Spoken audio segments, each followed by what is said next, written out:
Meus irmãos, a paz do Senhor, sejam bem-vindos para a última aula desse trimestre. Hoje nós terminamos essa revista e o Verbo se fez carne. Através dessa revista nós enxergamos durante 3 meses Jesus Cristo através da ótica do apóstolo do amor, o apóstolo João. Foi um trimestre importante, todas as aulas estão no nosso blog, com todas as notas de grego, hebraico, latim que eu citei aqui. Isso aqui não é conhecimento só para 3 meses, isso aqui é conhecimento para a vida, né? Então, toda vez que você quiser renovar o conhecimento, recordar as palavras, só vai lá no nosso blog, dá um clique e dá para você montar pregação, é subsídio para pregação, para doutrina. Realmente um trimestre interessante que nós tivemos. Hoje nós vamos na lição de número 13, Renovação da Esperança. Essa lição vai ser ministrada no dia 29 de junho de 2025, nas igrejas que seguem direitinho o calendário da revista. O nosso texto áureo está em João 20, versículo 26, e o que nós vamos destacar no texto áureo hoje é paz seja convosco. Essa paz, esse shalom que Jesus desejou para os seus discípulos para renovar a fé e a esperança deles. Nos 2 idiomas principais das Escrituras, no hebraico, Shalom Lahem, paz seja sobre vocês, e no grego, Irine Imin. Nós vamos discutir no grego, não aqui no texto áureo, porque o texto áureo está no item 1 do tópico 1, então a gente vai discutir lá, tá bom? No item 1 do tópico 1, vamos falar um pouquinho sobre essa paz que Jesus desejou para os seus discípulos. A leitura bíblica em classe está no Evangelho de São João, no capítulo 20, versículos 19 e 20, e versículos 24 a 31. Uma leitura que você deve, e eu acredito que com certeza, se vocês seguem direitinho o costume da escola bíblica, vão ler aí na classe de vocês. Então é importante fazer essa leitura. Começando aqui na nossa introdução, a ressurreição de Jesus não é apenas um evento histórico, mas marca a vitória da igreja, é o alicerce da fé cristã e celebra a vida eterna. Nessa lição, nós somos chamados a renovar a nossa esperança. É o título, né? Renovação da esperança. Essa renovação se dá pelo fato de que Jesus venceu a morte. Ressuscitou ao 3º dia, foi visto por mais de 500 testemunhas, o que corrobora a nossa fé. Se Jesus não tivesse ressuscitado, não haveria cristianismo, mas com a ressurreição de Jesus, o cristianismo está alicerçado, nossa fé está firme e a nossa esperança é renovada. Principalmente a dos apóstolos que estavam com Jesus, porque eles tinham a esperança de que Jesus era o Messias. Eles tinham a fé, a esperança e a confiança de que Jesus era o Salvador, era o Messias histórico da nação de Israel, era o Salvador enviado por Deus. Mas aí Jesus vai, cumprindo a sua missão, acaba morrendo na cruz do Calvário e muitos desistiram. A gente vê 2 no caminho de Emaús, tristes, indo embora, não estavam mais com aquela confiança de quando andavam com Jesus. A gente vê que Pedro volta a pescar e tal, Então, a igreja quase que se dispersa. Mas com a ressurreição de Jesus, nós temos uma renovação espiritual extraordinária na vida dos apóstolos. Um renovo tão grande que os levou até a morte pela sua fé e pelo seu Salvador. É isso que essa lição de hoje vai celebrar, a renovação da esperança. Porque aquela esperança que tinha enfraquecido, quando eles veem Jesus, ela é renovada. E o que ele deixa para eles é um shalom, uma paz que excede todo o entendimento. Essa paz não é só o contrário de guerra, vou comentar já daqui a pouco. Essa paz é algo muito mais profundo. Como objetivos da nossa lição, hoje nós vamos analisar, reconhecer e fortalecer. Vamos analisar a importância da ressurreição de Jesus como prova da sua vitória sobre a morte. Vamos reconhecer como a presença de Jesus transforma a tristeza e medo em esperança e alegria. E vamos fortalecer a convicção de que a fé em Jesus é fundamentada em sua ressurreição e em suas promessas eternas. A palavra-chave de hoje é, então, esperança. Essa esperança inabalável que a igreja tem em Jesus Cristo. Tópico 1, a aparição de Jesus Cristo. Item 1 do tópico 1, quando ele aparece, quando ele se revela, se mostra ressuscitado aos seus discípulos, ele diz, Shalom Lahem. em hebraico. Jesus era judeu, né? Obviamente que falava aramaico. Aramaico e hebraico, já expliquei em outras aulas, são dois idiomas que se entrelaçam. São dois idiomas muito parecidos. Para você ter uma ideia atual, imagina português de Portugal, português do Brasil. Quem entende um, entende o outro. Na segunda vez que Jesus se revelou aos seus discípulos, ele achou eles com receio, com medo, estavam escondidos, de porta fechada, é o que a gente vê em João capítulo 20, versículo 19.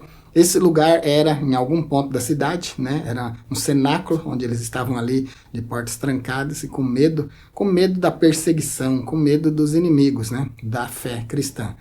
Já não era mais na madrugada do primeiro dia da semana, como a gente vê em João 20, versículo 1, mas era à tarde daquele mesmo dia em que Maria Madalena disse aos discípulos que havia visto e falado com Jesus ressuscitado. Isso aí a gente tem em João 20 e 19. Eles desconfiaram, né, da afirmação de Maria Madalena.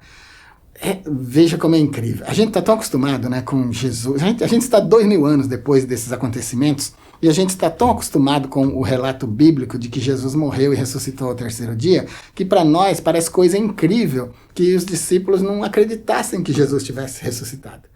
Mas, queridos, eles estavam formando tudo aquilo que a gente já conhece como história. Era o início da igreja. As bases da fé cristã estavam sendo estabelecidas. Jesus falou com os seus discípulos, viveu com os seus discípulos, ensinou, doutrinou durante 3 anos. Mas não era fácil aceitar, entender até que sim, mas aceitar que o Messias de Israel não daria para eles a vitória política, não seria aquilo que todo mundo esperava, que fosse um libertador político, mas que seria um salvador, que viria e morreria para salvar as almas dos homens. E o mais grave ainda, para os gregos, absurdo, entender, aceitar por fé que esse homem morreria e ressuscitaria ao terceiro dia. Por isso essa desconfiança de que Maria Madalena tivesse realmente visto Jesus vivo e ressuscitado. Mas depois, Pedro também vê, e ele aparece depois para os 2 discípulos no caminho de Emaús. Ele aparece novamente há uma semana depois que aparece a primeira vez e conversa com Tomé, dissipando todas as suas dúvidas. Ele aparece para mais de 500 irmãos e na sua ascensão é diante de uma multidão. Então, depois de todas essas aparições, ficou comprovado que realmente ele cumpriu sua missão e ressuscitou. Mas vamos falar um pouco dessa paz que ele desejou para os seus discípulos. Tanto no grego quanto no hebraico, Irine e Min do grego e Shalom Lahem do hebraico, tem o mesmo sentido e a mesma profundidade na sua expressão. Essa expressão nos 2 idiomas tem a mesma profundidade. Não significa paz somente como ausência de conflito ou o contrário de guerra, mas significa uma plenitude, uma completude da alma, da mente, do coração, por receber o conforto de alguém que realmente pode proteger. Esse Irine e Min, esse Shalom Lahem, essa paz seja convosco, essa paz seja sobre vocês, são as palavras do bom pastor. Desse pastor que durante 3 anos andou com essas ovelhas, cuidou dessas ovelhas em todos os aspectos. Agora ele iria embora e esse Shalom Lahem aqui faz parte das últimas palavras de Jesus para os seus discípulos, mas traz um conforto extraordinário, porque quando Deus diz tenha paz, quando Jesus diz tenha paz, o que ele está doando para quem ouve isso é completa confiança. É um estado de plenitude espiritual que só quem prova consegue saber. É uma paz que preenche o coração, mesmo em meio a conflitos, a perseguição, a guerra, a perigo de vida, a passamento de necessidade. Essa paz, ela completa a nossa alma. O grego, então, ele indica uma paz que completa o espírito humano, que nos deixa completamente confiantes e sossegados, confiantes em Deus. Mas o Shalom tem uma profundidade extraordinária. O hebraico fala não somente dessa paz que completa o nosso interior, mas fala também de comunhão espiritual com Deus e de prosperidade que vem por essa paz. Essa prosperidade é prosperidade em tudo, é prosperidade no âmbito espiritual, material, em tudo. Esse Shalom representa comunhão com Deus. Esse shalom representa o contrário da morte. 4 implicações teológicas desse Irine e Min, paz seja sobre vocês, e desse Shalom Lahem, paz seja sobre vocês, do hebraico. Primeira, é paz como dom divino. Aqui a gente invoca Filipenses 4 e 7, e a paz de Deus que excede todo o entendimento guardará os vossos corações e os vossos sentimentos em Cristo Jesus. Então, toda confusão, toda dúvida, todo medo, toda incerteza desaparece quando eles ouvem Shalom Lahem. Paz seja sobre vocês. Se você está agora num momento aí de dificuldade, de aflição, de dor, achando que Deus não está com você, e essa dificuldade está tomando conta da sua vida, escute agora como se fosse a voz de Jesus. Shalom Lahem. Paz seja sobre você. Descanse, confie, Ele é com você. A primeira coisa que nós vemos, então, é paz como um dom. Aquilo que a gente dá, a gente não toma de volta. Aquilo que a gente dá é para a pessoa que recebe preservar. E a gente dá com muito amor, com muita alegria, com muito prazer. Foi o que Jesus deu aqui para os seus discípulos. A sua paz. Irine e Min. Shalom Lahem. E Filipenses 4:7 fala que essa paz, ela preserva o nosso sentimento e guarda o nosso coração em Cristo Jesus. A segunda coisa que ela faz é superar o nosso medo e a nossa incerteza. É o que eu quero que aconteça com você agora. Que seu medo seja dissipado, suas incertezas de se Deus está ou não está com você desapareçam. Ele está. E se a sua luta está muito grande é porque Ele está te carregando no colo. Terceira coisa, paz como sinal de aliança. Vou na quarta, porque eu vou voltar aqui na terceira para fazer um comentário mais profundo dentro do Shalom Lahem, do hebraico. E o quarto, restauração e comissionamento. Ele diz, Pai seja com vocês, como o Pai me enviou, eu envio vocês. Vai, prega o evangelho, prega para toda criatura. Aí a gente tem Marcos 16:15 e Mateus, a grande comissão, para ir por todas as nações e pregar a palavra.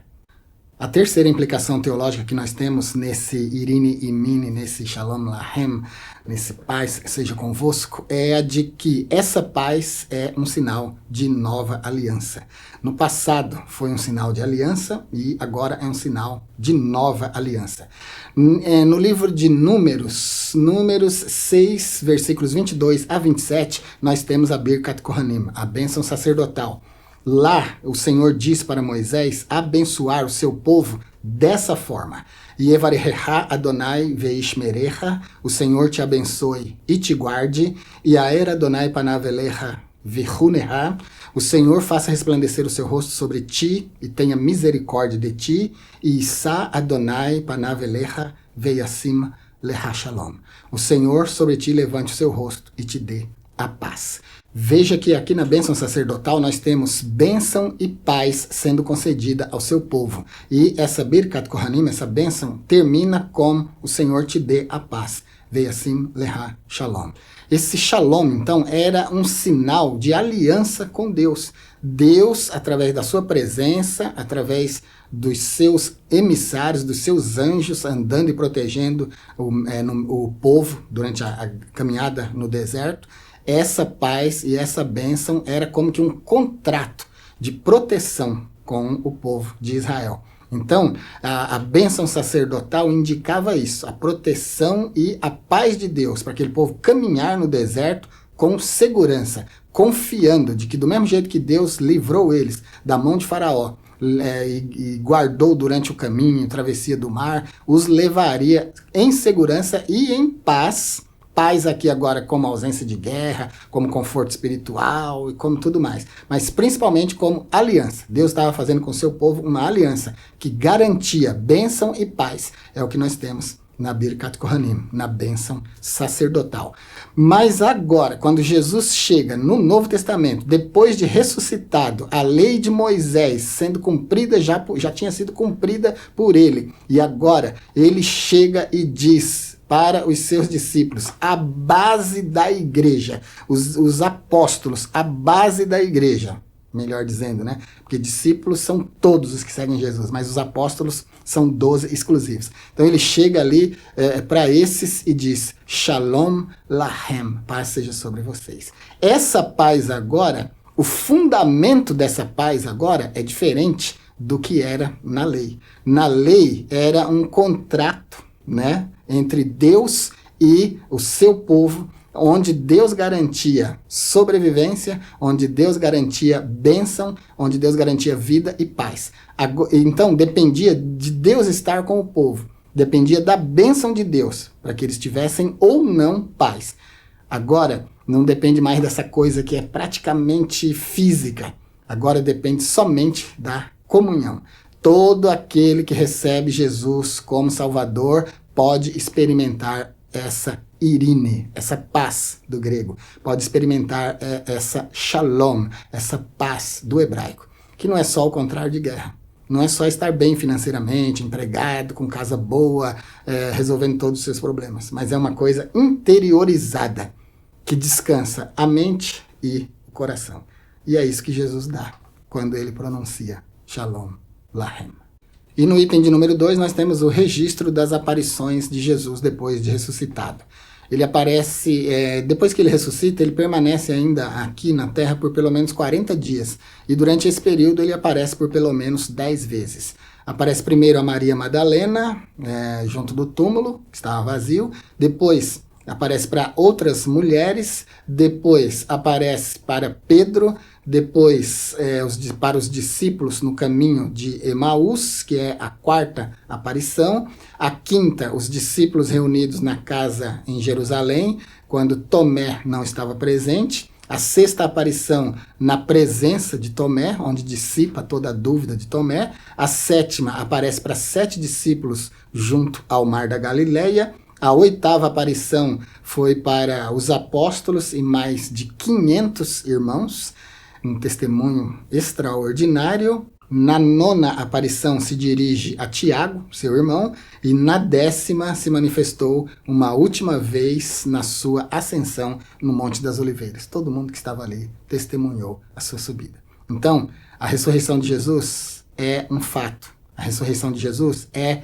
história. A ressurreição de Jesus só pode ser contestada para quem não respeita história, não respeita registros e registros de livros consagrados, como esse que é o nosso livro de fé, a Bíblia Sagrada. Essas aparições de Jesus para os seus apóstolos e discípulos provam 5 pontos fundamentais. É uma nota que eu vou deixar para vocês na nossa aula lá no blog. Primeira, vitória sobre a morte e confirmação da sua ressurreição. Segunda, superação do medo e da dúvida. Terceira, paz e segurança doada por Jesus no Irine Imin e no Shalom Lahem. Quarta, capacitação pelo Espírito Santo.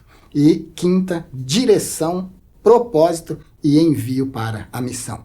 Eu estou citando só os pontos principais, mas lá vai ter um comentáriozinho de cada ponto desse. Quando você for lá para dar uma olhadinha nisso, você poderá usar na sua aula aí.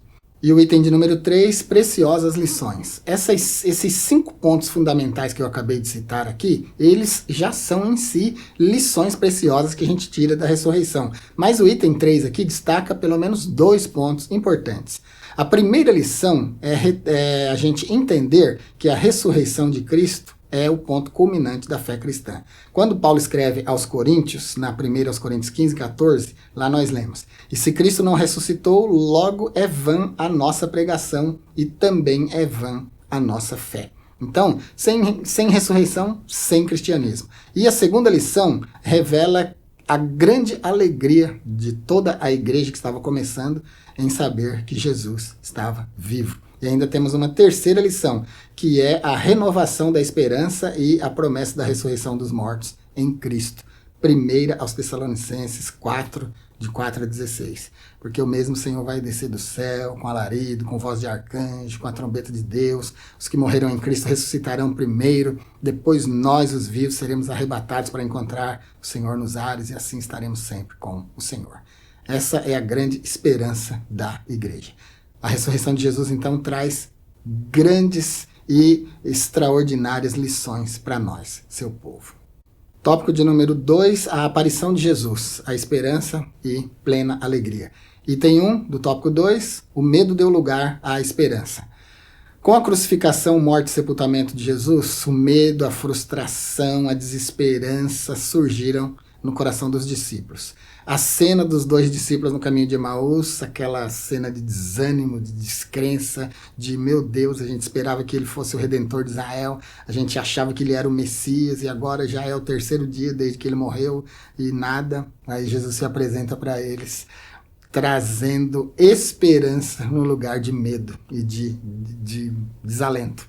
Resumindo aqui o item 1 do tópico 2 em 3 pontos, o que a gente tem é: o medo e a desesperança dominaram os discípulos depois da morte de Jesus. Segundo, o encontro de Jesus com aqueles discípulos no caminho de Emaús transformou o estado emocional deles. Eles que estavam cabisbaixo, desacreditando, desesperançados, agora têm o semblante renovado e a fé renovada, porque o próprio Cristo ressuscitado se apresentou para eles. E o 3º ponto, a revelação de Jesus ressuscitado renova a esperança e retira toda a frustração. Item de número 2, do tópico 2, a tristeza deu lugar à alegria. Acho que a gente já falou bastante disso, mas quando se apresentou aos seus discípulos, Jesus lhes trouxe paz. Os discípulos se alegraram ao ver o Senhor. É o que nós temos em João 20:20. Essa notícia magnífica da ressurreição do Senhor e a sua aparição eliminou por completo a tristeza, a desconfiança e a desesperança deles. Estar na presença de Jesus ressuscitado é ter uma vida repleta de alegria. Lembra que eu falei que Irine do grego e Shalom do hebraico não é só o contrário de guerra ou a ausência de conflitos, mas é uma completude que a gente ganha interiormente, nosso espírito ganha paz.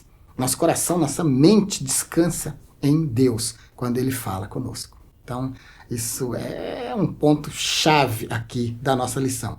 A tristeza dando lugar para a alegria. Essa alegria, ela só vem com a presença do Senhor. Os discípulos lá, principalmente os do caminho de Emaús, eles tiveram o privilégio de ter Jesus literalmente nas suas vidas. Jesus apareceu para eles, caminhou com eles e confortou o coração deles, né? Ainda deu uma bronca, né? Seus nécios, tardios de coração, como que vocês demoram para entender as coisas e acreditar nas minhas palavras? Mas por fim, eles receberam o conforto. E a prova de que Shalom e de que Irine é muito mais do que psicológico, mas é espiritual, é que eles disseram assim: mas onde que a gente estava com a cabeça? Por que a gente não prestou atenção nisso? Porventura, por acaso, nosso coração não ardia enquanto ele falava com a gente? Mas quando eles entenderam que era o Senhor já se apartou deles. Queridos, entenda, Jesus está com você. E a paz dele é suficiente para completar a sua vida. Tenha fé, tenha esperança, acredite. A luta só dura um momento. Não tem luta que dure para sempre. Eu lembro que eu passei um tempo na minha vida onde, meu Deus, mas que sofrimento que eu estava passando.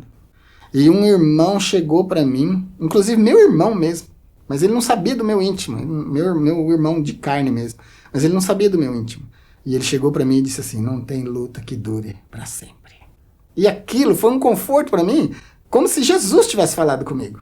Uma coisa muito especial. Então, se o Senhor disser uma única palavra, o nosso servo é salvo, nossa vida é mudada, nosso semblante é transformado e nossa tristeza é transformada em alegria, como a gente viu aqui no item 2.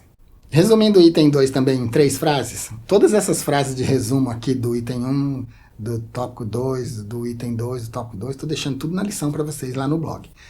Resumindo em 3 frases, a presença de Cristo ressuscitado trouxe paz para os discípulos. Segunda frase, a notícia da ressurreição gerou profunda alegria, substituindo a tristeza. Terceira frase, mesmo em dificuldades, a alegria no espírito permanece viva para quem está em Jesus. Então, se você está em Jesus, receba o conforto dele, com o seu Irine Imin. Paz seja com vocês. Shalom Lahem, paz seja com vocês. E o item 3, esperança e alegria. A esperança e a alegria são algumas virtudes cristãs de extrema importância que nós encontramos no Novo Testamento. O apóstolo Paulo ele se refere à esperança junto da fé e do amor na 1 Coríntios 13:13. Na carta aos Gálatas, ele menciona a alegria como fruto do Espírito, como uma parte, um dos componentes do fruto do Espírito. Isso a gente tem em Gálatas 5:22. Eu gravei um vídeo explicando cada palavra, cada das 9 facetas do fruto do Espírito em grego. Eu vou deixar esse vídeo para vocês aparecendo aqui no card e vou deixar também na descrição. Vai ficar também um link lá na nossa aula, no nosso blog. Quando você clicar nesse link, vai abrir o vídeo para você assistir. Gálatas 5:22, no grego a gente lê assim: Uve karpos tu pneumatos estin, agape, rara, irine, macrofemia, Christotes, pistis, praftis, ingratia. Mas o fruto do Espírito é amor, gozo, paz, longanimidade, benignidade, fé, mansidão e temperança. E o que a gente destaca aqui é rara. Rara é gozo no grego. Pode traduzir também por alegria.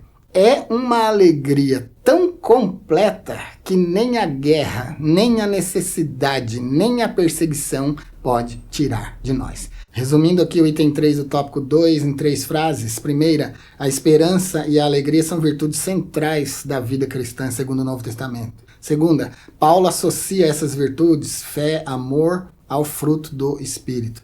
E terceira, a manifestação de Cristo é a fonte contínua dessas virtudes para aqueles que creem. Tópico de número 3, aparição de Jesus, convicção fortalecida. Item 1 do tópico 3, as dúvidas dissipadas. No episódio de Tomé, a gente vê que durante um tempo, durante uma semana pelo menos, ele ficou na dúvida. Eu não estou acreditando muito que Jesus apareceu para vocês, não. Vocês estão falando, mas eu só vou acreditar se ele aparecer para mim, se eu puser a minha mão na mão dele, onde os cravos furaram, e tocar no lado dele, onde a lança o furou. Senão, eu não vou acreditar. Mas, quando Jesus ressuscita, Jesus vem até ele e diz: vem aqui, Tomé, põe a tua mão na minha mão e põe a tua mão no meu lado, e não sejas incrédulo, mas crente. Então, quando Jesus ressuscita, quando Jesus aparece, e a gente está tomando aqui o item 1 do tópico 3, está tomando como destaque Tomé, porque Tomé foi aquele que duvidou. Ele não estava na reunião de oração, né, naquela semana, naquela segunda-feira daquela semana, e aí ele não viu Jesus, porque Jesus veio na reunião de oração. É mais fácil a gente ver Jesus, né, na reunião de oração, no encontro da igreja, no culto, do que em casa. Então Tomé não viu, aí duvidou. Mas a dúvida foi dissipada quando Jesus apareceu para ele e permitiu que ele o tocasse ressuscitado. Esse acontecimento trouxe o item 2, fortalecimento da fé. Anteriormente cético, Tomé agora prefere essa declaração de fé. Senhor meu e Deus meu. Depois que ele toca Jesus, depois que ele vê Jesus, que Jesus fala com ele, aí ele diz: Adoni, ve Elohai. Senhor meu e Deus meu. Isso aqui é no idioma original dele, que é hebraico. No grego é o Kyriosmo, que é o Theosmo, Senhor meu e Deus meu. Depois que ele vê, que ele toca, a dúvida de Tomé, a descrença de Tomé, está no mesmo âmbito da descrença de todos os outros. Os 2 discípulos estavam voltando para casa, desanimados, desconsolados, e Jesus apareceu para eles. Depois a gente vê que Pedro voltou a pescar. Pedro foi chamado, era pescador, aí foi chamado, deixou tudo, seguiu Jesus. Depois que Jesus morre, e ele volta a pescar. Ou seja, fé em decadência. Mas aí Jesus também aparece para ele, né? E renova a fé. A aparição de Jesus, então, traz renovação de fé. E promove frases extraordinárias como essa. Adoni ve Elohai. Adoni ve Elohai. Senhor meu, Deus meu. E o Kyriosmo, que é o Theosmo, Senhor meu e Deus meu. Uma coisa que eu quero que vocês entendam, que vocês percebam, é que o que fortalece a nossa fé é o contato com Jesus. Sem contato, sem fé. Sem contato, nada dessas frases extraordinárias aqui, como a de Tomé para Jesus, Senhor meu e Deus meu. Quando a gente está em contato com Jesus, então a gente tem fé renovada, tem força, tem vigor espiritual para confessar o seu nome. Tem gente que não consegue dar nem a paz do Senhor em público, que tem vergonha de se confessar como cristão. E aí já tem que tomar vergonha na cara, né? Tem que buscar uma renovação espiritual, porque quando não consegue dar nem paz do Senhor em público é porque está decadente mesmo. Mas quando a gente tem contato com Jesus, veja que Tomé, quando teve contato com Jesus, tocou em Jesus, foi tocado por Jesus, ele disse, Senhor meu e Deus meu, Adoni ve Elohai, Senhor meu, Deus meu.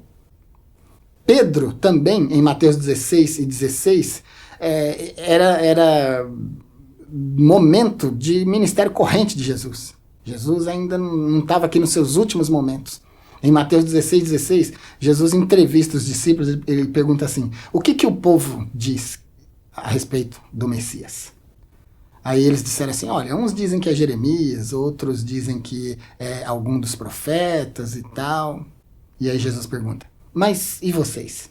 A opinião do povo não é tão importante quanto a opinião de vocês, mas e vocês? Quem é o filho do homem para vocês? Aí Pedro toma a palavra e diz, Atah HaMashiach ben Elohim Haim. Tu és o Cristo, o Filho do Deus vivo. Com essas palavras, Pedro está revelando não só a missão de Jesus, não só quem Jesus é, mas está revelando também a natureza de Jesus. Então veja que quando a gente está em contato com Jesus, a gente tem fé para fazer confissões extraordinárias. Ele diz assim, ó, tu és o Messias, Atah HaMashiach. Essa expressão, ela tem uma grandeza histórica e cultural muito grande para o povo de Israel. Porque Pedro está dizendo que ele era aquele que o povo de Israel esperou por centenas de anos. Atah HaMashiach. Não era um Messias comum, não era um enviado comum, não era um libertador comum. Pedro está revelando aqui nessa sua fala que Jesus não era um Moshiach, mas era Mashiach. E não era um Mashiach, era o Mashiach. Vou deixar mais um vídeo para você, muito importante. A diferença entre Mashiach e Moshiach, tá bom? Muito importante esse vídeo, vou deixar aqui no card para você, vai ficar também na descrição. E quando ele diz Ben Elohim Haim, está revelando a natureza.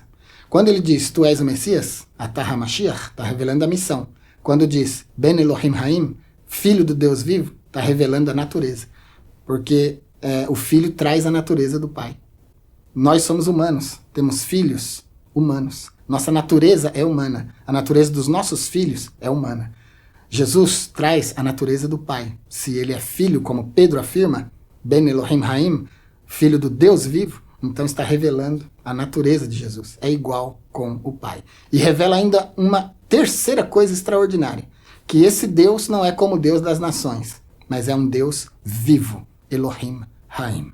E o item de número 3, fortalecimento da esperança. Quando Jesus ressuscita, além de ele nos dar esperança, além dele tirar o medo, a tristeza, ele fortalece a nossa esperança. E não só esperança no presente, mas também esperança no futuro, na ressurreição dos mortos. Lembra que numa das aulas anteriores a gente estudou sobre a ressurreição de Lázaro, onde Marta disse, eu sei, Senhor, que ele há de ressuscitar na ressurreição do último dia. Marta tinha fé e esperança na ressurreição do último dia. Mas Jesus mostrou para ela que ele era a ressurreição e a vida, ressuscitando Lázaro naquele dia. Nós temos a mesma esperança, que é a esperança que a ressurreição de Jesus nos dá. Esperança no futuro, na ressurreição futura. Os que estão mortos hoje ressuscitarão primeiro do que nós, que ficarmos vivos para o arrebatamento.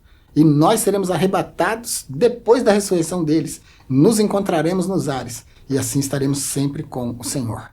Essa referência nós temos na carta aos Tessalonicenses. E essa doutrina era essencial para Paulo. Ele acreditava nisso. E ele pregava isso. Pregou até para gregos, no Areópago, né? No livro dos Atos dos Apóstolos. Foi desacreditado, seu discurso foi tumultuado quando ele disse que Cristo ressuscitou. Porque para o grego era absurdo que um morto pudesse ressuscitar. Mas para um judeu, não. Inclusive, o judeu atribuía o ato da ressurreição como exclusividade de Deus. Somente Deus, o Elohim Haim, o Deus da vida, pode ressuscitar alguém. A ressurreição e a glorificação de Cristo servem, então, como garantia antecipada de que nós ressuscitaremos naquele dia e estaremos para sempre com o Senhor. Para concluir, então, essa lição e esse trimestre dessa revista extraordinária, durante esse trimestre a gente explorou ensinamentos valiosos e nós entendemos em profundidade, pelo menos aqui no nosso canal, tenho certeza que você entendeu em profundidade a divindade de Jesus, porque eu expliquei com toda a potência do meu intelecto, com todo o meu conhecimento, de grego, de hebraico, de latim, de inglês, que são as 4 versões mais importantes da Bíblia, King James Version, né? O hebraico, o latim da Vulgata e o grego. Então, você teve explicações profundas aqui. Você entendeu que Jesus é eterno, é um com o Pai, na essência. A natureza divina pertence às 3 pessoas, mas cada uma das pessoas é distinta. São consubstanciais, participam da mesma substância, os 3 são espíritos, mas cada pessoa é distinta uma da outra. Isso é a nossa doutrina da Trindade. O nosso Deus é um, porque eles participam de uma mesma natureza, a natureza divina. Mas cada pessoa é distinta uma da outra, subsistindo separadamente. O Pai, o Filho e o Espírito Santo, comungando na mesma natureza que é a divindade, a mesma natureza divina. Eu entendo que o maior propósito do Evangelho de São João foi revelar Jesus Cristo como Deus. Inclusive, João começa o seu Evangelho dizendo: no princípio era o Verbo. Esse Verbo estava com Deus e esse Verbo era Deus. E durante todos os 21 capítulos do seu Evangelho, ele faz questão de confirmar a divindade de Jesus. E no 20, 30 e 31, que é o penúltimo capítulo do seu Evangelho, ele diz: Jesus também operou em presença dos seus discípulos muitos outros sinais que não estão escritos nesse livro. Porque se fosse escrever tudo que Jesus falou, o mundo não comportaria os livros. É o que nós temos escrito na Bíblia. Estes, porém, que eu registrei, foram escritos para que creiais que Jesus é o Cristo, o Mashiach, e o Filho de Deus, e para que, crendo, tenhais vida no seu nome. Esse é o propósito do Evangelho de João. Nós passamos 3 meses estudando esse Evangelho maravilhoso, o Evangelho de João. O Evangelho mais profundo, na minha opinião, de todos os 4. Todos os 3 evangelistas começam suas narrativas aqui na Terra, mas João começa na eternidade. O princípio do Evangelho de João é mais antigo do que o princípio do Gênesis. Vou deixar um vídeo para vocês explicando que o princípio de João é mais antigo do que o princípio do Gênesis, e vou também deixar um vídeo aqui onde eu falo da introdução dos 3 evangelistas em relação à introdução do Evangelho de João. Esse vídeo, onde eu comento os 4 primeiros versículos do Evangelho de João, capítulo 1, no grego, nós temos um vídeo público e nós temos uma aula que é só para membros. Claro que a aula vai ser muito mais profunda, né? Então, caso você queira, eu convido você a se tornar membro do nosso canal. Como membro, você vai ajudar o meu ministério contribuindo com uma quantia irrisória. Aconselho você a se tornar membro do 2º nível acima, o Maná Escondido, porque ali a gente tem vídeos, cursos e aulas exclusivas, tá bom? Fazendo isso, você vai ajudar o nosso ministério e vai poder acessar esse material exclusivo. Vamos ficar por aqui então na aula de hoje. Espero que essa aula de hoje tenha contribuído com o seu entendimento, tenha aumentado o seu conhecimento, e espero que esse trimestre também tenha sido rico para você. Todas as lições estão tanto no nosso canal quanto no nosso blog, com todas as notas. Se você ainda não se inscreveu, meu querido, minha querida, se inscreva. Sua inscrição é importante para ajudar o nosso canal a crescer. O seu compartilhamento é muito importante, seu like. Quando você deixa o like, o YouTube entende que você gostou de verdade, que você mostrou fisicamente, clicando no botãozinho. Assim ele indica nossos vídeos para outras pessoas. E isso vai ajudar o nosso canal a crescer. Até, então, a nossa próxima aula. Nossa próxima aula nós já vamos estudar essa revista muito bonita aí que você está vendo. Todas as 13 aulas do próximo trimestre já estão lá numa publicação no nosso blog. Você vai poder ver todas as aulas, todos os títulos das aulas. Fique com Deus e até o nosso próximo trimestre.